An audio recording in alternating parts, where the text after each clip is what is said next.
करते हैं आज का topic. Maxwell distribution of velocities को हम लोग Maxwell Boltzmann distribution of molecular velocities भी कहते हैं। क्यों?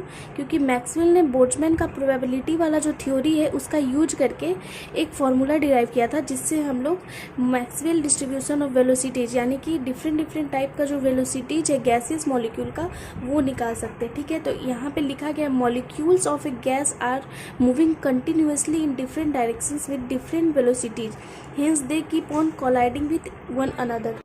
गैस के जो मॉलिक्यूल्स होते हैं वो मूव करते रहते हैं continuously in different direction with different velocities. यानी कि अगर एक कंटेनर है, ठीक है, इसमें अगर गैसेस मॉलिक्यूल्स है तो ये कंटिन्यूसली मूव करते रहेंगे अलग अलग डायरेक्शन में और अलग अलग वेलोसिटी इनका होगा। ठीक है, जिसके कारण ये क्या करेंगे, एक दूसरे से कोलाइड करते रहते हैं, एक दूसरे से मॉलिक्यूल कोलाइड करते रहेंगे। इसी चीज़ को यहाँ पे लिखा गया। As a result of collision, not only does the velocity change in the molecules, but their direction of motion also changes.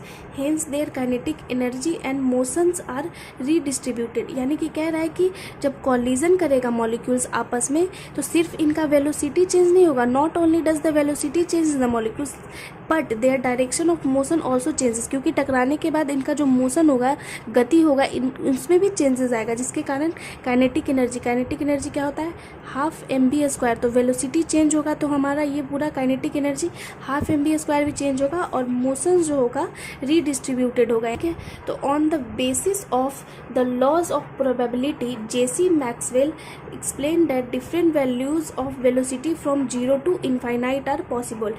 Means J C Maxwell जो थे वो लॉ ऑफ प्रोबेबिलिटी के बेसिस पे क्या किए, एक्सप्लेन किए डिफरेंट वैल्यूज़ ऑफ वेलोसिटी। यानी कि जो हमारा गैसियस मॉलिक्यूल है उसका जो वेलोसिटी का जो वैल्यू है वो कहाँ से कहाँ तक हो सकता है, तो 0 से इनफाइनाइट, यानी लोअर टू हायर, लोअर 0 होगा और हायर इनफाइनाइट आर पॉसिबल, मतलब संभव है। ही derived an expression using Boltzmann equation and probability theory which shows that the distribution of molecular velocities of gases depends on the temperature and molecular weight of the gas। यानी कि जब ये different value बताएं velocity का कि higher से lower हो सकता है, 0 से इनफाइनाइट हो सकता है, तो वो एक एक्सप्रेशन डिराइव किए, किसका यूज करके, बोल्ट्जमैन इक्वेशन का यूज करके और प्रोबेबिलिटी थ्योरी का, जो हमें शो करता है distribution of molecular velocity of gases. जो मॉलिक्यूलर वेलोसिटी है उनका डिस्ट्रीब्यूशन किस तरीके से होगा और वो किस पे डिपेंड करेंगे, टेम्परेचर पे और molecular weight of the gas, और गैस के मॉलिक्यूलर वेट पे। यानी वो दो फैक्टर पे डिपेंड करेंगे, एक टेम्परेचर पे, दूसरा मॉलिक्यूलर वेट पे। ठीक है, स्पेस पे हम लोग देखते हैं किस तरीके का एक्सप्रेशन जेसी मैक्सवेल ने डिराइव किया था। The distribution of molecules with different velocities is determined by the following expression।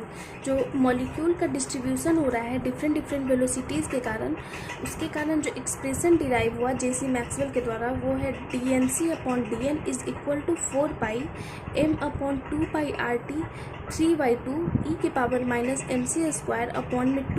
c²dc। ये वाला जो फॉर्मूला है आपको याद करना पड़ेगा, क्योंकि यही एक्सप्रेशन जो है वो मैक्सवेल डिस्ट्रीब्यूशन ऑफ वेलोसिटीज़ का एक्सप्रेशन है। ठीक है, तो यहाँ पे हम लोग जो भी टर्म है उसे देखते हैं। Where n is equal to क्या है, टोटल नंबर ऑफ मॉलिक्यूल्स, यानी कि उस कंटेनर में कितना नंबर ऑफ मॉलिक्यूल्स है। c जो है हमारा है most probable velocity of molecules. dc is equal to है small difference in changes in velocity. m is equal to molecular mass. t is equal to absolute temperature. ठीक है, तो equation 1 को हम लोग रिटेन कर सकते हैं, यानी कि दोबारा हम लोग इस तरीके से लिख सकते हैं। जो dc है यहाँ पे उसको अगर इस तरफ हम लोग लाएंगे तो जो हमारा इक्वेशन नंबर 1 है वो इस तरीके से हो जाएगा। यहाँ पे जैसा कि आप देख रहे हैं dnc/dn है, तो 1/n को हम लोग इधर कर लेंगे, तो 1/n को जब हम लोग इधर करेंगे और dnc है और इधर dc था, तो dc जब इधर आएगा तो अपॉन में dc हो जाएगा, इज इक्वल टू जो अगेन जो सेम था वो सेम ही रहेगा, और इसे इक्वेशन नंबर 2 हम लोग मानते हैं। ठीक है, तो यहाँ पे जो ये 1/n इंटू dnc/dc जो है यही हमारा प्रोबेबिलिटी है। तो 1/n into dnc/dc is called the probability, जिसे हम लोग p से डिनोट करेंगे, of finding molecules with velocity c। तो ये वाला जो टर्म है ये प्रोबेबिलिटी है जिसे p से डिनोट किया गया है, तो इसके जगह पे हम लोग p लिख सकते हैं। ठीक है, तो इसके जगह पे जब हम लोग p लिखेंगे तो हमारा इक्वेशन बनेगा 4 पाई, जो अगेन जो सेम है वो एज इट इज़ उतर जाएगा, m/2 3/2 e⁻mc² अपॉन में 2RT c²। ठीक, इस इक्वेशन को जब हम लोग ग्राफ पे प्लॉट करते हैं तो ग्राफ पे कैसे प्लॉट होगा, जो मैक्सवेल डिस्ट्रीब्यूशन ऑफ वेलोसिटीज है, एक second sorry, Maxwell distribution of velocities can also be easily represented by graph. Graph जो प्लॉट होगा वो प्रोबेबिलिटी वर्सेस वेलोसिटी का ग्राफ प्लॉट होगा। तो जब ग्राफ प्लॉट करते हैं तो इस तरीके का एक कर्व मिलता है। तो जो कर्व मिलता है तो ये जो हमारा मैक्सिमम है, तो मैक्सिमम वैल्यू क्या होगा, अल्फ़ा होगा, और अल्फ़ा को हम लोग मोस्ट प्रोबेबल वेलोसिटी कहेंगे। इस ग्राफ से कुछ कंक्लूजन निकलता है जिसे हम लोग 1 बाय 1 डिस्कस करते हैं। The following conclusions are obtained from this graph. ठीक है, पहला जो कंक्लूजन है वो कहता है the fraction of molecules.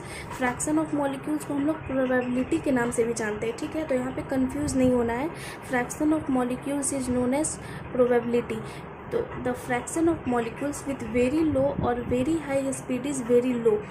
Fraction of molecules का जो वैल्यू है वो बहुत ही लो होगा, वेरी लो होगा। जैसा कि आप देख रहे हैं यहाँ पे वेलोसिटी वेरी लो है, ठीक है, और यहाँ पे वेलोसिटी वेरी हाई है। तो क्योंकि ये वेलोसिटी है, इस एक्स एक्सिस पे वेलोसिटी है, तो ये वेरी हाई वेलोसिटी हो गया, ये वेरी लो वेलोसिटी होगा। तो इस दोनों वैल्यू पे आप देख रहे हैं प्रोबेबिलिटी का जो वैल्यू है वो बहुत ही कम है।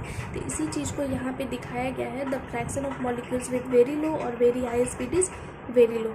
ठीक है, सेकेंड जो पॉइंट है वो कहता है the fraction of molecules possessing higher and higher speeds goes on increasing till it reaches the peak and then it start decreasing. कह रहा है कि स्पीड हम लोग बढ़ाएंगे तो ये हाइयर और हाइयर बढ़ते जाएगा और एक ऐसा समय आएगा जहाँ पे ये पीक पे पहुँच जाएगा, यानी कि मैक्सिमम हो जाएगा, और उसके बाद डिक्रीज करना स्टार्ट हो जाएगा। ठीक है, तो उसी चीज़ को सेकेंड पॉइंट में बताया गया है ग्राफ को। थर्ड है जो हमारा the maximum fraction of molecules poses the speed corresponding to the peak in the curve. The speed corresponding to the peak in the curve is referred to as the most probable speed।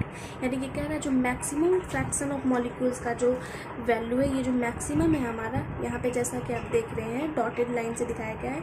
तो जो maximum fraction of molecules है वो क्या है, corresponding to the peak in the curve। Curve का वो peak है, और इस कर्व को हम लोग रेफर्ड कर रहे हैं मोस्ट प्रोबेबल स्पीड से। इसे आप मोस्ट प्रोबेबल स्पीड कह लीजिए या मोस्ट प्रोबेबल वेलोसिटी कह लीजिए। ठीक है, तो इस ग्राफ से हमें 3 बात का पता चलता है, जैसा कि आप यहाँ पे देखिए 1 बाय 1 हमने आपके साथ डिस्कस किया। नेक्स्ट हम लोग देखते हैं